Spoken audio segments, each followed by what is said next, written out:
안녕하십니까. 신지식인 정인태입니다. 저는 국립한국복지대학교 특임교수를 역임했습니다. 베트남 세 번째 금리 인하, 한국은 언제? 네, 베트남이 세 번째 금리 인하를 했다라는 것입니다. 뉴스핌에서 전하고 있고요. 베트남 금리 0.5% 인하했다라는 거예요. 올 들어서 세 번째다라는 것이죠. 그래서 0.5%포인트를 인하했는데요. 굉장히 선제 대응하고 있는 모습이죠.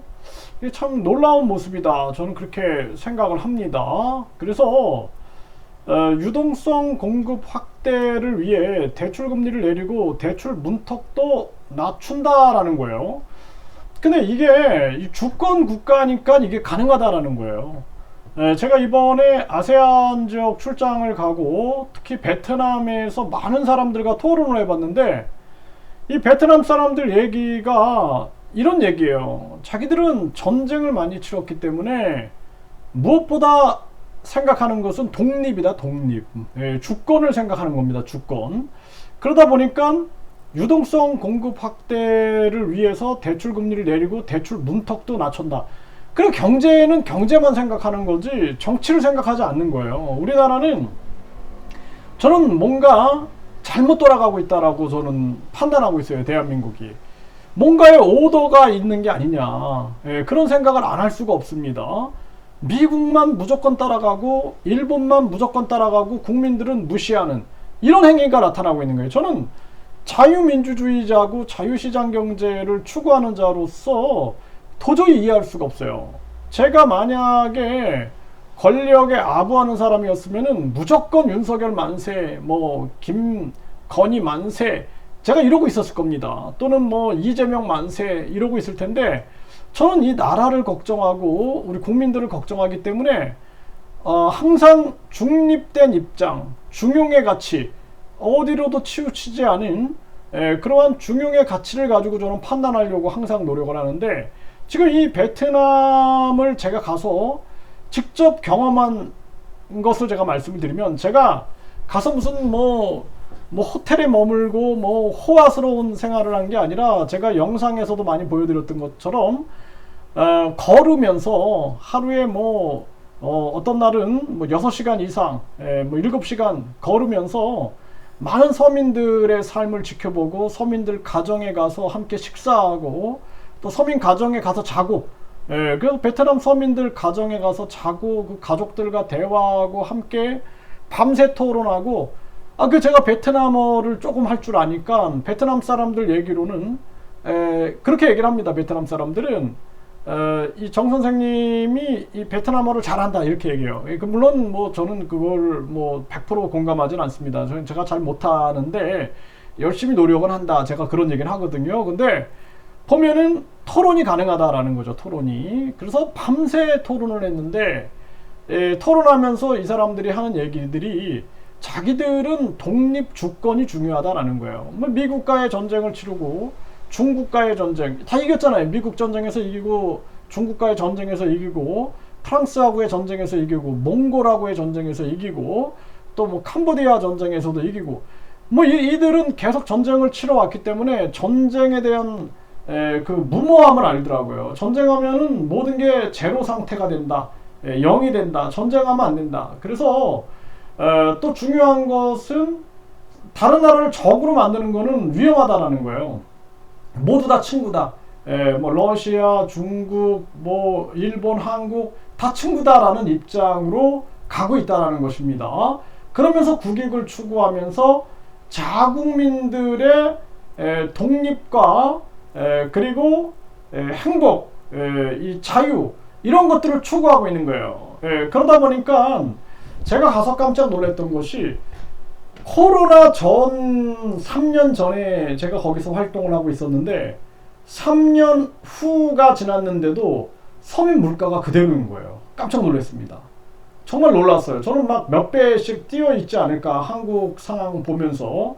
그래서 베트남 사람들한테 물어보니까 뭐 비료값이라든지 사료값이나 이런 거가 큰 영향이 없다. 그리고 농업이 발전돼 있다는 거죠. 농업이 발전돼 있고, 제가 실질적으로 소수민족 마을부터 가보면은 농업이 참 촘촘하게 발달돼 있고, 농업, 축산업 등이 아주 발전돼 있어요. 뭐 시골로 가보면은 소떼들이 다니고, 그리고 오리떼들이 그냥 뭐 수천 마리가 떼를 지어서 다니고, 이런 모습을 보게 됩니다.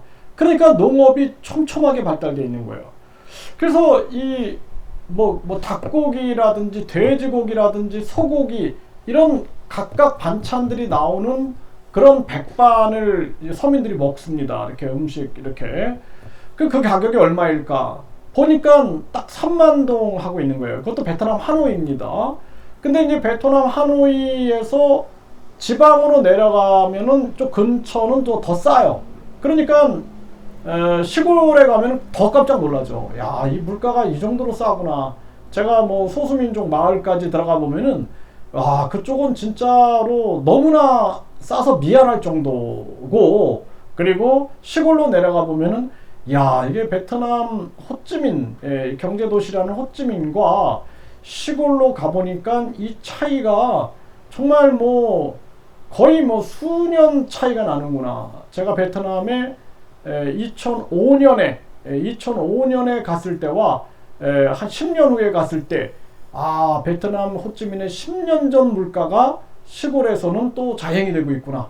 그런 걸 보면서 저는 깜짝 놀랐거든요. 이게 뭐냐면 그 지역에 대한 이 자체 공급망이 잘 형성이 되어 있는 거예요. 그래서 베트남 하노이라는 수도인데, 하노이가 수도인데, 이 수도 외곽으로 조금만 나가보면 농업이 촘촘하게 발달이 돼 있어요. 그러니까 그러면서 막 건설 붐이 일어나서 거기는 그냥 밤새서 일을 하는 거예요. 밤에 제가 밤에 2시, 3시에 베트남 사람들하고 이제 산책을 하면서 굉장히 많은 또 토론을 이어갔는데, 그때도 그냥 건설을 하고 있고, 대형 이 베트남 흥엔이라는 지역에 빈 그룹이죠. 네, 빈 그룹의 쪽에서 이 부동산 대형 건설을 하고 있는데, 신도시를 만들고 있는데 깜짝 놀랐습니다. 그래서 그러한 모습을 보면서 이 베트남이 굉장히 놀랍게 발전되고 있구나, 그런 생각을 하게 됐는데, 여기는 이제 이 금리 문제에 대해서도 이렇게 빠르게 지금 대처를 하고 있는 거예요. 그래서 생산, 투자, 수출이 모두 부진한 상황이어서 시중은행의 금리를 낮춰서 기업과 가계 자금난을 덜어주기 위한 것이다. 이게 그냥 경제만 딱 생각하면은 생산, 투자, 수출 모두 부진한 상황이죠, 한국도. 그러면은 시중은행의 금리를 낮춰가지고 기업과 가계 자금난을 덜어줘야 한다. 정확한 얘기인 거예요, 이게 정확한 얘기입니다. 그러니까 이게 누구한테 오다받지 않고 딱 경제 주권을 가지고 있다, 그럼 이런 판단을 내리게 되는 거예요. 이게 제가 1년 동안 계속 얘기했던 거죠. 근데 제가 이 베트남에 이번에 아세안 지역 베트남 출장을 가서 느꼈던 것이, 야, 깜짝 놀랐습니다. 어떻게 3년 전 물가하고 똑같을까? 그리고 뭐 오바마가 분짜를 먹어서 이 분짜가 또 유명해졌지만, 분짜가 제가 3년 전에 3만 동을 주고 먹었어요. 3만 동이면 1,500원 정도거든요. 1,500원. 아까 그 고기들, 뭐 소고기, 닭고기, 돼지고기가 함께 나오는 백반을 먹었더니 그게 3만 동. 그러니까 우리 돈으로 1,500원 정도인데 서민들이 충분히 소화할 수 있는 금액입니다. 여러분들 1,500원. 그래서 한국에서 이제 한국과 베트남의 이 물가 차이를 보면은 이제 4배 정도로 제가 계산하고 있거든요. 그러면은 한국이 한 6,000원 정도 나오면 그게 맞는 거예요. 6,000원. 4배. 근데 한국에 지금 6,000원 가지고 돼지고기, 소고기, 닭고기 함께 나오는 음식 먹을 수 있을까요? 지금 한국은 힘들다라는 거죠. 그렇기 때문에 뭔가 한국 경제가 지금 비정상적이다는 거예요. 이게 왜냐하면은 그냥 급격한 금리 인상, 미국이 전개하니까 미국 그냥 따라간 거예요, 계속. 일본은 마이너스 금리를 유지하고 중국은 금리를 내리고 금리를 동결할 때 그냥 미국만 따라한 겁니다. 그런데 지금 보세요. 지금 일본도 마이너스 금리 유지하면서 금융 완화 정책을 쓰고 있죠. 중국도 금리를 내리고 금리를 동결하고 있죠. 한국만 지금 계속 미국 눈치만 보고 있는 거예요. 지금 여러분들 잘 판단하셔야 된다는 거예요. 저는 미국 편도 아니고 중국 편도 아니에요. 저는 대한민국 편입니다. 그래서 저의 주장을 자꾸 뭐 우파들은 공산당이다, 뭐 또 좌파들은 뭐 보수 꼴통이다 저한테 욕을 하는데, 나는 그런 거 관심이 없어요. 좌파 우파 관심이 없고 오직 국민과 대한민국만 걱정하는 사람인데, 제가 냉정하게 판단을 해보게 되면은 이게 맞다라는 거예요. 생산, 투자, 수출 모두가 부진한 상황이어서 시중은행의 금리를 낮춰서 기업과 가게의 자금난을 덜어줘야 된다라는 것입니다. 이게 중요한 거예요. 그러니까 베트남의 그 분짜가 3년 전에 3만 동 1,500원이었는데 그 분짜라는 음식이 이런 겁니다. 지금 여기 보게 되면은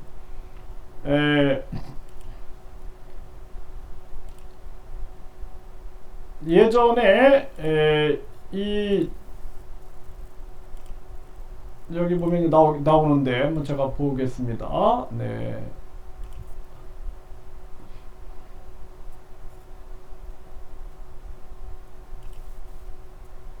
네, 여기 뭐 잘 지금 나오지 않고 있는데요. 한국의 지금 고통스러운 이런 삶들, 이게 참 많이 나오고 있는데 참 가슴이 아픕니다. 네. 이 분짜라는 음식을 미국 대통령, 네, 미국 대통령이 먹으면서 그러면서 이게 이제 유명해졌어요. 네, 뭐 이거 지금 제가 찾아놨었는데 이걸 다시 한번 찾아보겠습니다. 그냥 네, 여기 보면은 네, 분짜, 네, 한번 쳐보겠습니다. 분짜가 이렇게 나오는데 여기 나오네요. 바로 네, 오바마 분짜. 네, 요 보면은 요 오바마가 분짜를 먹어요. 요 분짜, 요 분하고 여기 이제 보면은 뭐 돼지고기, 뭐 삼겹살, 뭐 이렇게 고기를 뭉친 그러한 음식들 이런 거 같이 먹는, 야채하고 같이 먹는 이런 건데 요거 분짜라고 그러는데, 요 분짜가 3만 동 정도가 나오는 거예요. 3만 동. 네, 3만 동. 그래서 3만 동이면은 한국 돈으로 1,500원 정도인데 한 끼 식사로 충분하거든요. 저도 분짜를 좋아해가지고 분짜를 먹었는데 수시로 먹었습니다. 저는 수시로 먹었는데 3만 동 1,500원 정도입니다. 그러면 그게 사실상 그 정도면은 한국은 어느 정도이냐. 한국은 지금 물가가 너무 올라가서 외식을 못한다 그러는데 참 저게 그런 것들은 너무나 부러웠습니다.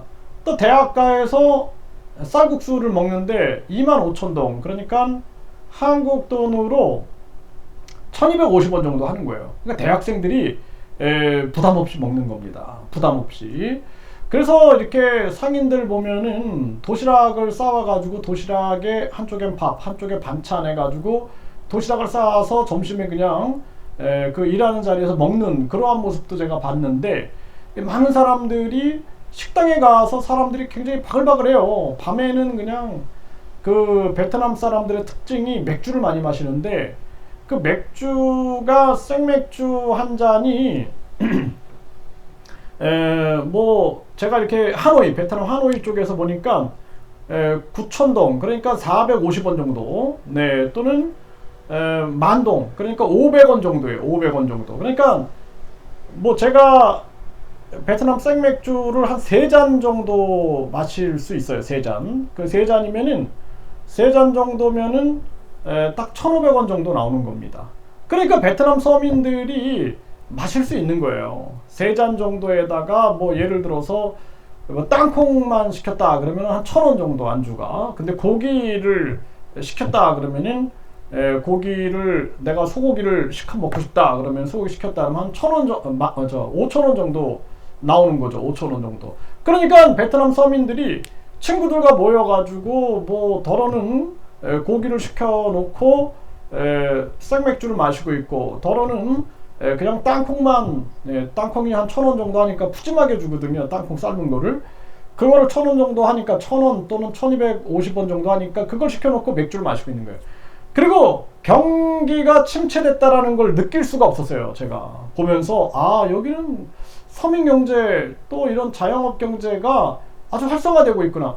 전염병 3년 동안 힘들었는데 다시 급격한 금리 인상을 통해서 서민 경제를 박살을 내고 전쟁 위기를 만든다라는 게 비정상적이지 않냐라는 거예요. 비정상적. 그러니까 베트남이 세 번째 금리 인하를 통해서 전개를 했다는 거예요. 한국은 참 이 답답한 현실이 아닐 수가 없다라는 것입니다.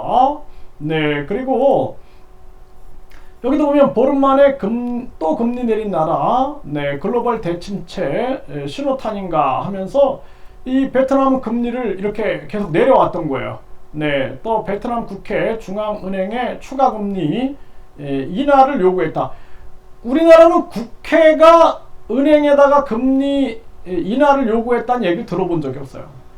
이 사람들이 정치하는 사람들이 야당은 야 경제 어려워져라 그래야지 저 정권이 붕괴되고 우리가 정권 잡을 수 있다. 이런 짓거리만 하니까 문제가 해결이 안 되는 거예요. 또 지금 정권을 잡은 자들은 지금 미국에 끌려가고 일본에 끌려가고 일본이 나쁜 짓을 해도 계속 그냥 일본 만세 부르고 끌려가고 있는 거예요. 그 대한민국이 정말 가슴 아픈 현실입니다. 대한민국이 친일파, 친중파, 친북파, 친미파들 때문에 대한민국이 망해가고 있는 거예요. 지금 친러파들. 그러니까 구한 말기랑 똑같은 거예요. 구한 말기에 보면은 그때 완전히 이 친러파, 뭐 친명파, 친미파, 친일파 뭐 이런 그냥 외세의 줄선자들 때문에 나라가 망해가듯 대한민국이 망해가고 있는 것입니다. 지금 정상적이지가 않은 거예요. 네, 그래서 여기서는 이 베트남 국회가 중앙은행의 추가금리 인하를 요구하고 있는 거예요. 그래서 물가 환율 압박 완화됐고 성장률 목표 달성을 지원해야 된다. 그래서 올해 두 차례 인하로 정책금리 최대 1.5% 인하 이런 얘기들이 나오고 있는 거예요. 네, 베트남 은행 금리 내려야 한다. 국영 상업은행과 회의에서 압박하고 있는 그러한 모습이고 기업 지원 위에 국가의 모든 수단 사용할 거다 이렇게 강조하고 있는 거예요. 생산, 수출, 투자 모두 부진하고 있다.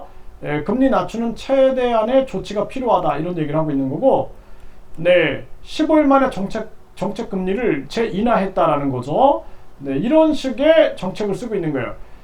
베트남 중앙은행이 정책 금리 0.5포인트 퍼센트를 추가로 인하했다. 3개월새 2.0%를 내렸다라는 것입니다. 네, 그래서 베트남 중앙은행은 기업 지원 위에 금리 인하를 적극 추진하고 있다. 이런 모습을 보여주고 있는 것입니다. 베트남 금리 0.5포인트, 네, 5%포인트를 인하했다. 네, 올 들어 세 번째다. 이렇게 얘기를 하고 있는 것입니다. 참 이게 얼마나 우리나라가 주권을 행사하지 못하고 있는가, 이게 참 가슴 아픈 현실이 아닐 수가 없습니다. 한국도 금리를 즉각 내리고 가게와 기업을 살려야 된다. 저는 이거 분명하게 말씀을 드립니다.